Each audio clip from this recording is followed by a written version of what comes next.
Ce livre est le résultat d'un travail de recherche qui, en fait, est vulgarisé avec cette publication. Parce que le travail de recherche, lui, a déjà été publié. Nous avons invité Madame Laure de Vipian, qui est journaliste à la rédaction de France Culture, qui est aussi auteur de 2 séries d'émissions radio, la plus connue étant celle qui fut diffusée en juillet-août 2003, 24 heures d'émission sur le génocide des Tutsis du Rwanda, et qui a été publiée dans un livre « Rwanda, un génocide oublié, un procès pour mémoire ». Nous avons également invité Marie-Dominique Nyagahene, que plus personne ne présente ici, parce qu'elle est de la maison, et qui est enseignante en langue, qui collabore à une radio privée rwandaise, Radio 10, qui a animé plusieurs émissions, tout récemment, durant la période de commémoration, et entré au génocide des Tutsis du Rwanda, des émissions d'une haute facture d'échanges intellectuels. Marie-Dominique est titulaire d'une maîtrise en politique internationale de cette université. Elle est donc chez elle. Je vais demander d'abord à Madame Laure de Vipian d'échanger avec l'auteur du livre. Alors d'abord, je vais préciser que je parle en mon nom personnel et pas en tant que journaliste à France Culture. Je ne peux pas engager la radio pour laquelle je travaille.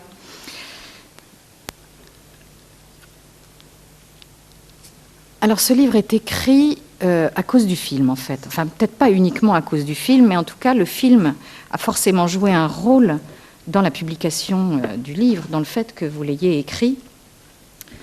Si vous voulez, vous pouvez avoir la traduction en anglais, ça va ? Ok. Et donc, ce film, moi, je l'ai vu en 2005, en mars 2005, quand il est sorti en France. Et bon, je connaissais déjà un peu le dossier du génocide des Tutsis, donc il m'a vraiment pas appris grand-chose. C'était même très embarrassant, ce film, parce que c'est pas du tout un film sur le génocide. C'est tout le génocide est complètement extérieur au film. Il n'apparaît qu'en creux. On ne voit que l'hôtel d'Émile Colline, qui est un îlot dans un océan de massacres, une exception. Alors je me souviens d'avoir été interviewée, je ne sais plus sur quelle chaîne de télévision, et d'avoir dit bon bah écoutez, pour les gens qui connaissent rien au génocide, c'est peut-être un bon début, enfin c'est peut-être un début pour se familiariser un peu. Voilà, j'essayais de trouver des choses un peu positives, mais à l'époque je ne savais pas du tout que Paul Rusesabagina pouvait être un mystificateur. Bon, on m'en a parlé ensuite, et je n'ai aucune raison de ne pas croire des Rwandais survivants qui disent ben non, il n'a pas fait ça. Donc j'ai plutôt eu confiance dans ce qu'il me disait. Donc on m'a demandé de venir, de lire ce livre pour pouvoir interroger Alfred Ndairo. Donc je l'ai lu. Alors ma première réaction, ça a été de me dire mais qu'est-ce que c'est que ce titre ? Alors Digne peut raconter, peut-être que j'ai quand même été assez surprise de son coup de fil, je ne connaissais pas Digne. Je me disais, mais c'est qui ? Parce que Hôtel Rwanda ou le génocide des Tutsis vu par Hollywood, c'est quasiment un titre pour un auteur négationniste, quoi. Je suis désolée de dire ça, mais c'est vraiment l'impression que j'ai eue au début. Après, évidemment, j'ai vu le nom de l'auteur que je connaissais déjà, je me suis dit, ça va, il n'y a pas de problème. Donc, peut-être je vous poserai tout à l'heure une question sur ce titre. La deuxième réaction que j'ai eue, c'est on est en 2008, c'est-à-dire on est 3 ans après. Et je me suis dit, tiens, pourquoi si tard ? Pourquoi est-ce que ce livre n'a pas été écrit plus tôt ? Parce que c'est vrai qu'en 3 ans, Rusesabagina a probablement eu le temps de faire du mal. Alors c'est sûr que ce qui a fait, entre guillemets, le plus de mal, c'est son film. Enfin, c'est le film, hein, puisque c'est ça qui l'a rendu populaire, c'est ça qui en a fait un héros. Parce que pour moi, Rusesabagina, enfin pour moi, qui ne suis pas ni rwandaise, ni très fine spécialiste, le directeur par intérim de l'Hôtel des Mille Collines, je n'en avais pas entendu parler. Bon, le livre existe, de toute façon, mieux vaut tard que jamais. Alors, on sait que Rusesabagina commence à avoir des ennuis, à voir ses conférences annulées, parce qu'il y a de plus en plus de personnes qui alertent sur le fait qu'il serait un mystificateur.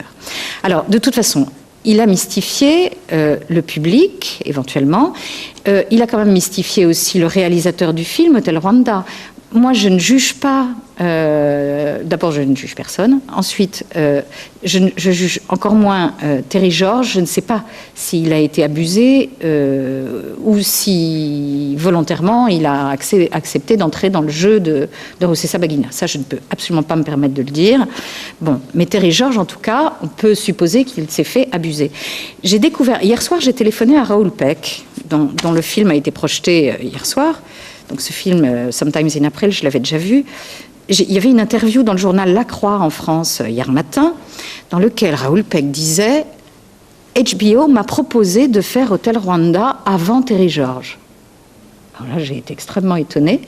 Et il me l'a confirmé. Effectivement, HBO avait acheté les droits du livre de Philippe Gourevitch.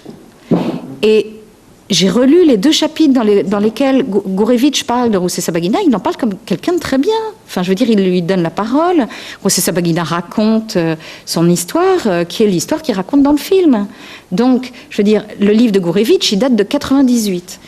Donc, en fait, il a quand même fait pas mal de dégâts, Rusesabagina, si ce qu'il raconte est faux. Donc, Raoul Peck, finalement, n'a pas fait ce film. Et pourquoi ? Parce que immédiatement, il a flairé non pas une mystification, mais il s'est dit, moi, je ne veux pas faire ce film américain pour Hollywood parce qu'on me demande de filmer une histoire individuelle et je trouve qu'un génocide ne peut pas se résumer à une histoire individuelle. Et il a employé cette comparaison que je trouve très très bonne, qui est de dire Hotel Rwanda devait être le film, l'équivalent africain, rwandais de La liste de Schindler. Bon. Mais La liste de Schindler n'est pas le premier film qui a été fait sur la Shoah. Si Spielberg avait fait ce film, qui aurait été le premier d'une série de films sur la Shoah, il se serait fait lapider. Or, le premier film de fiction américain ou européen qui a été fait sur le génocide, eh ben, c'est Hotel Rwanda. Bon, donc voilà pourquoi Raoul Peck n'a pas voulu le faire. Alors, je ne sais pas ce que je dois faire, si je dois poser des questions à... Voilà. Alors, cher Alfred, donc, ce titre, est-ce que vous pouvez nous l'expliquer? Yes. Publishers here will know that Ah oui. the title is the last thing that you write because it encapsulates everything that is in the book. It's the mini summary of what is contained in the book. But publishers will also, people who published books will also know that eventually the publishers, the people who put the book on the market, have a say in this thing. I felt that the title could probably center on the person. But then we realized, in my discussions with the people who published the book, that in fact, in a sense, Rusesabagina is a victim of the film industry. That they kind of hijacked him and said, here is an opportunity. Are you taking it? And so that's why we ended up with a title that says, Le génocide des Tutsis vu par Hollywood. We no longer wanted to focus on an individual, but in a sense to say the film industry needs to take responsibility for what has happened. So that's how we ended up with this title. Je voudrais demander à Alfred Dairo, que je remercie d'ailleurs, parce que par rapport au livre J'ai d'abord été frappée par l'épaisseur. Je trouve que c'était presque un livret. C'est tout petit et en même temps, lorsqu'on lit ce livre, j'ai l'impression d'étouffer. Il y a une telle masse d'informations à l'intérieur que j'ai l'impression que c'est à peine on a entrouvert un chapitre et alors d'où ma question, est-ce que avez-vous été contraint, parce que vous avez dit partiellement que la question de temps, peut-être aussi de moyens, parce que ce livre est d'une érudition assez extraordinaire. Il y a toute une démarche scientifique à respecter, des enquêtes, de dépouiller tout cela, j'imagine. C'est plus que d'écrire un témoignage, une histoire personnelle. Ici, il y a réellement tout un travail, une volonté de recherche. On sent bien derrière ce travail scientifique, même si à certains égards, au niveau des conclusions, on a envie d'aller plus loin dans les analyses. Mais je voudrais demander à Alfred Ndairo ici que, est-ce que finalement, avez-vous l'intention de revenir sur les données, de retravailler en profondeur ce livre, que je considère comme un genre de brainstorming finalement, de tas de choses qu'il faut encore dire. Thank you. Yes, you're right. This was the first attempt. Not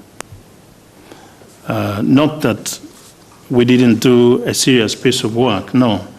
But you will find it's true that the font is small. Probably some of the original texts would have been a bit bigger. We had to remove certain bits of information because we were still investigating that information. And Research Beginner can rest assured that we are going to present even more findings. And that is going to be in the new edition of the book. And it will look slightly bigger, the font slightly bigger, and as I was saying, more information. We've got lots of things we are following up.